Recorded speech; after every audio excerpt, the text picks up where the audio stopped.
A civic revolution. The change in political power during the election of 1800. After 2 terms and 8 years as president, George Washington decided to retire from public life.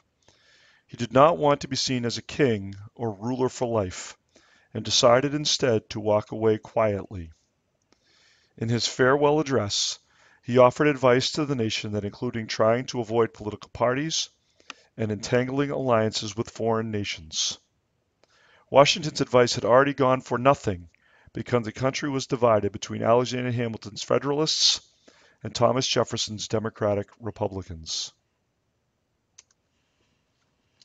In 1796, the Federalists nominated John Adams for president and Thomas Pinckney for vice president, while the Democratic Republicans nominated Thomas Jefferson and Aaron Burr for the same positions. The job of the electors in the Electoral College was to write down 2 names.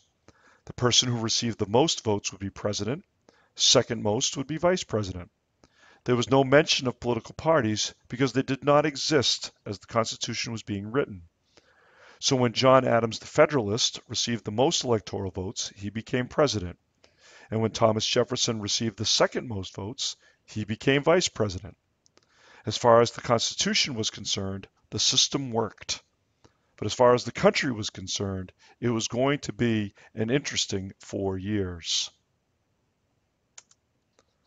The problem for Adams as president was that he was stubborn and lacked much in the way of what we would call people skills. His major problems centered around the French and their revolution.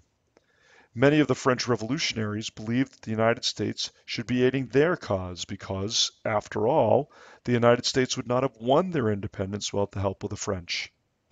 The problem for Adams was that it had been King Louis XVI who had sent aid to the colonists, and not the current revolutionary leaders. In fact, those revolutionary leaders had guillotined Louis and his wife. When Adams sent representatives to France to negotiate some kind of a deal, they returned with stories of never having met the leader of the French government, but having had to pay a bribe of $250,000 to do so. Adams was outraged by what became known as the XYZ affair, as was the nation. Millions for defense, but not 1 penny in tribute, was the quote of the day around the nation. Adams also had trouble dealing with the issue of immigration. As immigrants entered the country, it seemed that many of them were choosing to become members of the Democratic Republicans and not the Federalists. Fearful that this would ultimately lead to the end of the Federalist Party, Adams signed the Alien Act into law, which would allow the president to detain and deport citizens from any country and lengthen the amount of time an immigrant needed to become a citizen from 5 to 14 years. What may have been even worse for Adams was his support for the Sedition Act, which made it illegal to write, publish, or say anything false, scandalous, or malicious against the government or its officials. People who broke this law could be fined or thrown in jail. Because the party in power running the government was the Federalists, the Democratic Republicans had to be very careful about what they said. There was a great deal of concern that this law violated the First Amendment right to free speech. The leaders of the Democratic Republicans, Thomas Jefferson and James Madison, anonymously published the Virginia and Kentucky resolutions.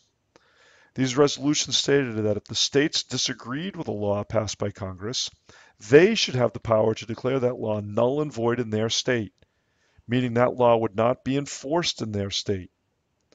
While neither of these resolutions ever led to anything, they did solidify the Democratic Republicans as the states' rights party. Given all the problems that the prickly President Adams had endured over his 4-year term, it was not surprising that he struggled to get support from his own Federalist Party as the presidential election of 1800 came around.